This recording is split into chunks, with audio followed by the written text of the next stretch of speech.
Texas Instruments produces many kinds of calculators. Two of the calculators are the TI-30X and the TI-84 Plus. Long-term projections indicate an expected demand of at least 100 TI-30X calculators and 80 TI-84 calculators each day. Because of limitations on production capacity, no more than 200 TI-30X calculators and 170 TI-84 calculators can be made daily. To satisfy a shipping contract, a total of at least 200 calculators must be shipped each day. If each TI-30X calculator results in a $2 loss, but each TI-84 Plus results in a $5 profit, how many of each type should be made daily to maximize the profits? So we'll start with identifying which one's going to be X and which one's going to be Y.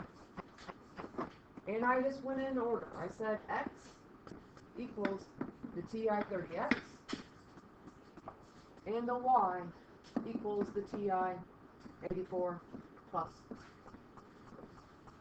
Again, you can switch those up, but usually whatever is listed, I make the first one that's listed X and the second one Y.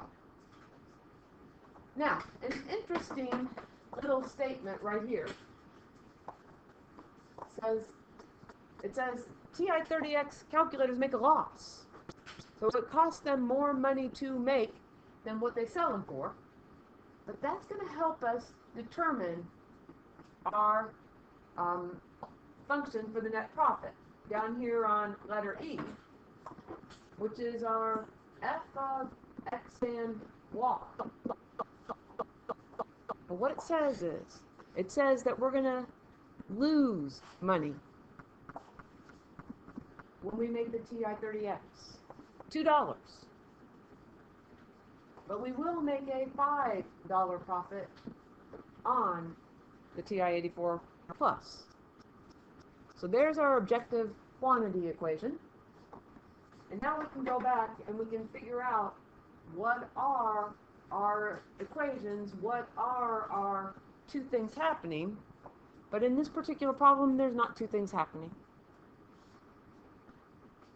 We've kind of made it through the first two sentences in this problem. So I'm going to start at long-term projections. And what it says long-term projections indicate an expected demand of at least 100 TI-30X calculators. Well, the TI-30X is the X, and that means at least means that we're going to make 100 or more of them each day. We saw the at most in previous notes. But it also says that for the TI-84s, we need to make at least 80 of those a day. And that's going to be 80 or more. But then when we get to the next sentence, it says, because of limitations on production capacity, no more than 200 TI-30X calculators. So we can't have any more than.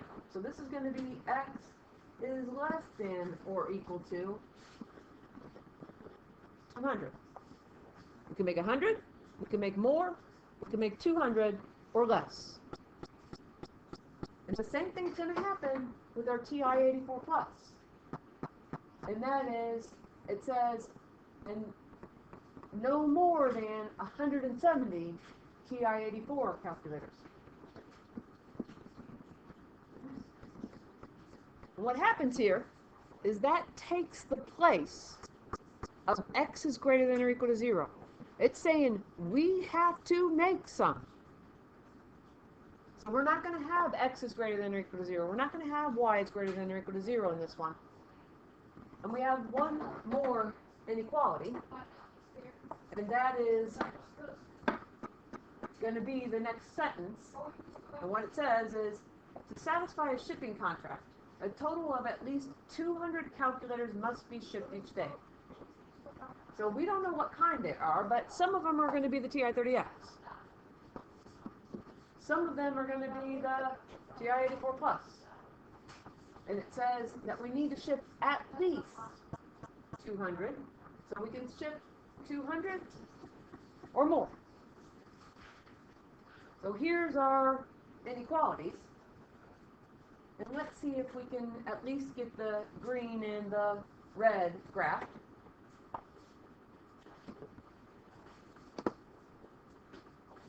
X is greater than or equal to 100.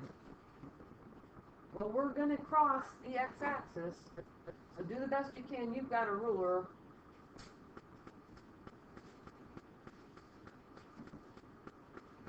There's the x is greater than or equal to 100. I just did the x equal to 100. And the 200. But the nice part is, on here, is if we had written this green equation as x is in between 100 and 200, that gives us an idea of where to shade on here. With regards to the red, we're going to do the same thing, only y equals 80 is a horizontal line. So we come over here, y equals 80. And our other y equals 170.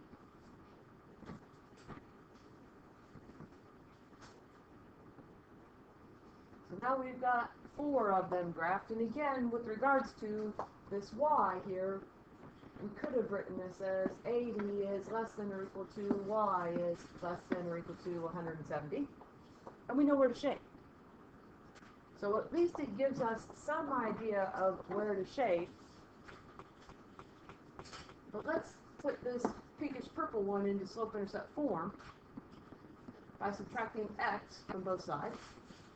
And we get y is greater than or equal to negative x plus 200. And don't forget that that's negative 1x. So our y-intercept of this is 200. And our slope is negative 1 over 1. And I recommend that you draw as many points possible on this one so that you can find the intersecting points when it gets to that point. So here's b equals 200. And then it's down 1 over 1, down 1 over 1, down 1 to the right one. Notice that the increments on the graph go in increments of 10, 10, 20, 30, 40, 50, 60. But I'm still going the same pattern, negative 1 over 1 on here, which is allowed to be done. And eventually, down 1 to the right one is going to get us all the way over here to that edge of that graph. So we can draw in our line.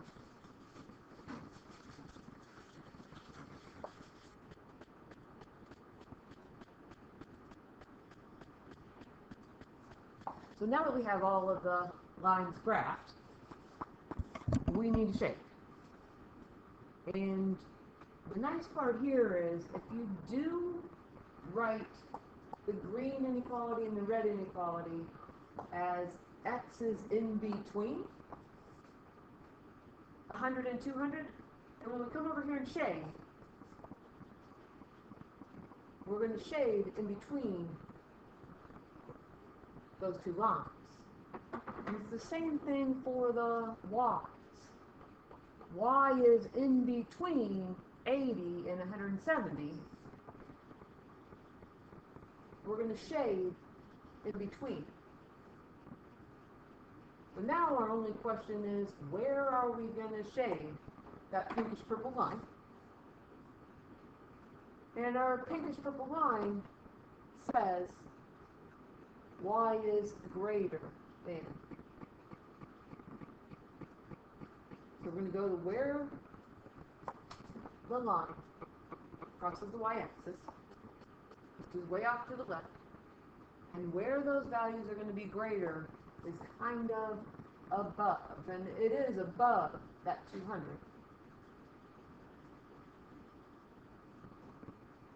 What happens here is we get our feasible region now of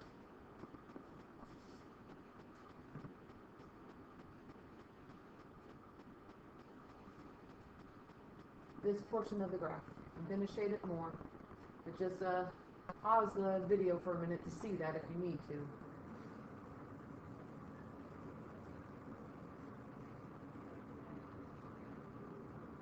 So here's our feasible region.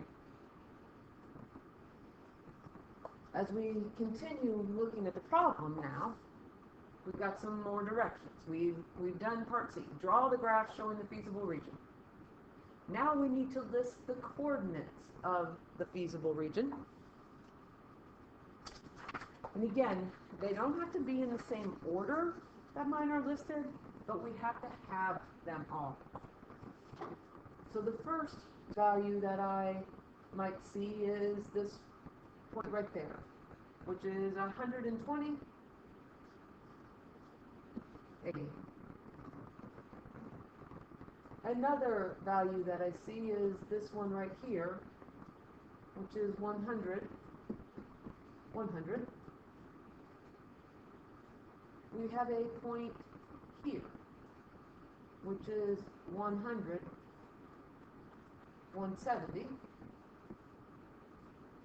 We have a point here, which is 200 and 170. And then we have this point here, which is 200 and 80. So there's our 5 order pairs. And now what we need to do is we need to determine how many of each calculator should be produced. So you may want to write down our objective quantity equation again. F of x and y equals negative 2x plus 5y. I'm going to put all of these values in, starting with the 120 and the 80.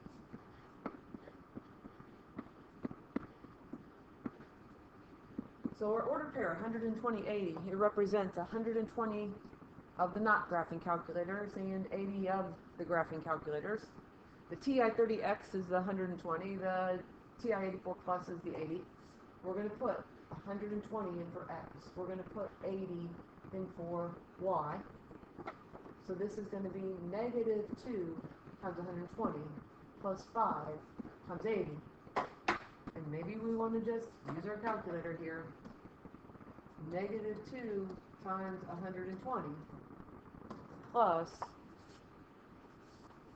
5 times, I already forgot, 80. And that value is 160.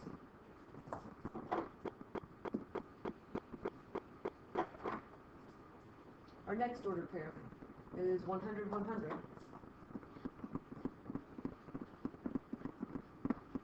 That means we're going to produce 100 TI-30X calculators. We're going to produce 100 TI-84 calculators. 100 is going to go back in for the X. 100 is going to go back in for the Y. And we get negative 2 times 100 plus 5 times 100. And again, type it in the calculator. Negative 2 times 100 plus 5 times 100. And that gives us 300.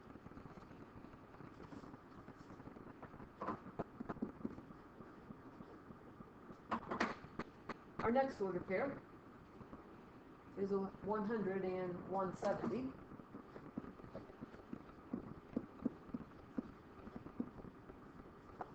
So we're going to produce 100 TI-30X calculators, and we're going to produce 170 graphing calculators.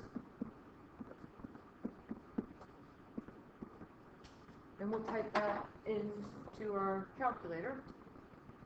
Negative 2 times 100 plus 5 times 170,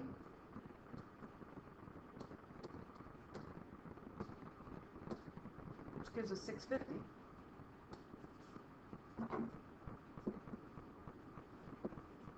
But we still have 2 more order pairs. We've got 200 and 170.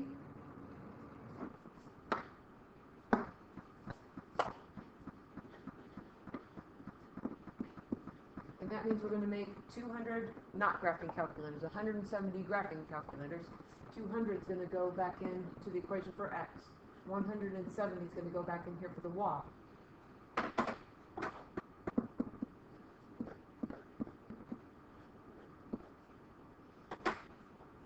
And when we type that in, negative 2 times 200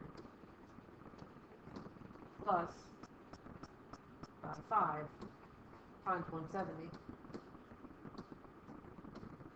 gives us 450.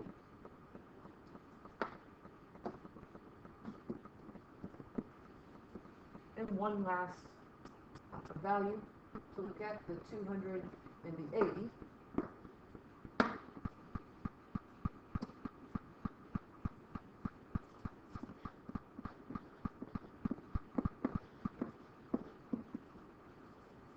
And that means we're going to produce 200 of the TI-30Xs, 80 of the graphing calculators. We lose money with the TI-30Xs, but let's type it in and get a value anyway. Negative 2 times 200 plus 5 times 80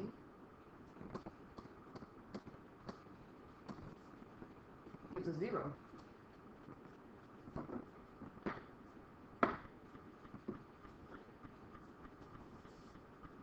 And what we're looking for here, to answer the question, it's definitely not the 0 where we break even, essentially.